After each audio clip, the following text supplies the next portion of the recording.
right, it works. Well, I hope you all survived the death by PowerPoint of Bob and Perty, so please bear with me for a couple of minutes. My only job today is to inspire you all to show what we did last year, and maybe for yourself to also start projects like these. If you can't hear me in the back, just wave at me, then I'll know. So after the presentations, I want to do it a bit differently. I want to make you think a bit before I introduce myself and start talking about what we did. So I'm curious to know more about you. Do you yourself prioritize the climate impact in your own line of work? So let's make this easy. Please scan the QR code and fill in your answer.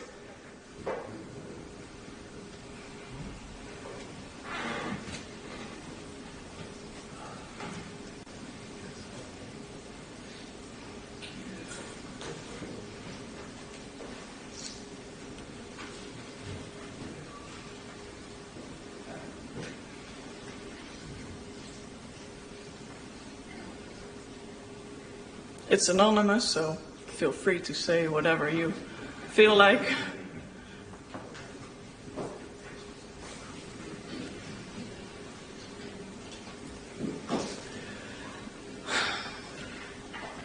So I hope the answers are coming in. Yes. Okay, all right. I like to see this.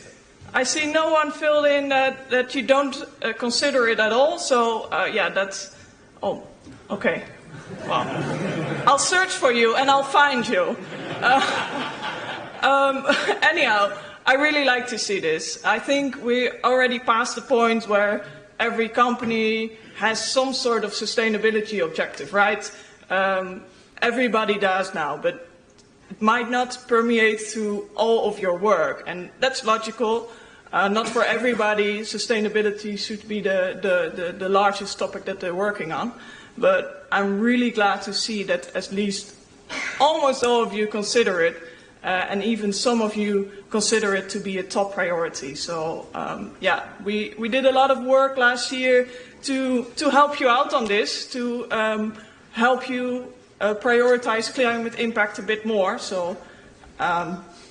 Let me introduce myself first, and then I'll talk about the progress we had. So my name is Louise Platel. I'm an innovation engineer at VRR, and last year my colleague Ben, he presented the sustainability label concept, and as my colleague does well, he made all of you very enthusiastic about it and made sure that you would hop on our train and make this happen. So I'm really glad he did, and we had a lot of work last year to make it happen. So let me explain a bit where this all started before I talk about what we achieved, because why are we doing this? Why does this make sense? Or I think it makes sense, but let's see whether you do as well. So it all started with a question. My role within VRR is innovation engineer. I develop new products. I'm at the forefront of developing new products. And we say we want to develop sustainable products. And then, well, I wouldn't say it was my first question, but maybe my second one was, what is a sustainable ULD? And then we found out that we didn't really know. I mean, there's so many topics you can think about. You can think about the weight, obviously, but you can think also about recyclability, about repairability, about repair prices, about durability, about lifetime extension. You can talk about so much, but what does really matter in the industry if you want to make the ULD more sustainable? So this is where it started, and then Ben had the idea, hey, maybe we can bring all of the industry together to discuss, okay, what would a sustainable ULD then be? Well, he did so last year, and then he made sure that a lot of you joined our team under the umbrella of ULD Care. And well, Ben said to me, well, Louise, you did all this research on climate impact, and you did your own life cycle assessments of the products we make. Do you want to lead this project? I wanted to say no, because I really thought It's my first time here at ULD Care, but I really thought, wow, this is going to be such a project that takes like 10 years, and we'll talk about everything and never have any final answer to what we're doing. So I didn't really feel like it. But then, as Ben does, he challenged me and he said, well, what if we don't? What if we can make an impact and just try to set short-term goals and make it happen? So he was able to trigger me, and I said, okay, let's do it. So by the start of this year, we got together for the first time with the group, and we made a plan. We set a goal that today we want to present the final content of the label, to show it to you such that we can implement it next year.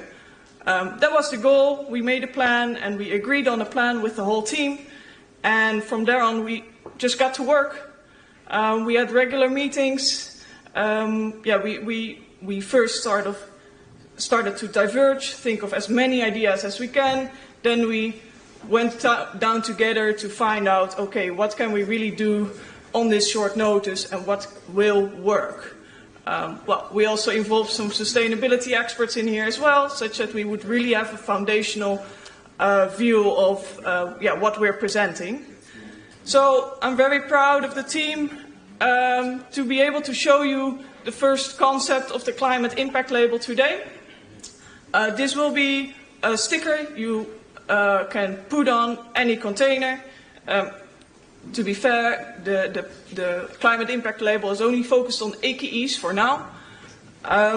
You can scan it, but you'll go to the ULD Care website. But in theory, when you would scan the QR code, you would go to the ULD Care website, where it shows all the information of the climate impact label. So we have an imaginary AKE over here that weighs 62 kilos. And together with the group, we defined levels of sustainability score or a climate impact score. So we said 62 kilos is a B score. So this A++ to F score is based on the weight. Well, if you scroll down, you'll see more. You'll see the second life potential of the product. So you see what kind of materials are in the product and what can you actually do at the end of life of the container to these materials. For some of these materials it will be very obvious, like aluminum, we all know we can recycle it, right? But for some other materials there might be very specific things you want to do to it, so this will help anyone in the industry to give the right second life to the materials. Then they will also show whether it is the OEM of the container will actually support this end-of-life scenario, whether they will help you out with this. And it will show the availability of spare parts. So we said we want all products to have at least guaranteed spare parts for minimum 10 years. So 10 years after the last product has been produced. So whether or not the OEM provides this guarantee will be on this label. But I'm going to talk a bit more about this tomorrow on why we chose these specific items and what we will do in the next phase.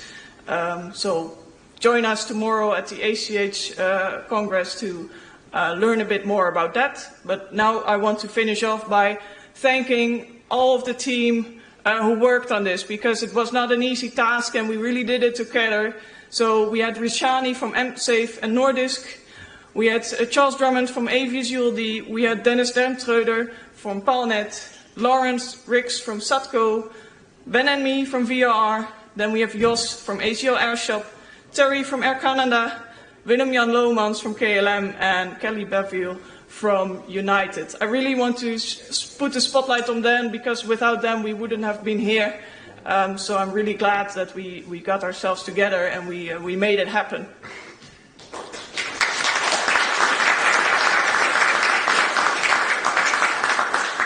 So my final words will be, we set an ambitious goal last year.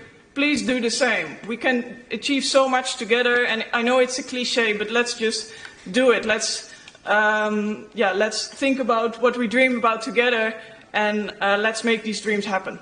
Thank you.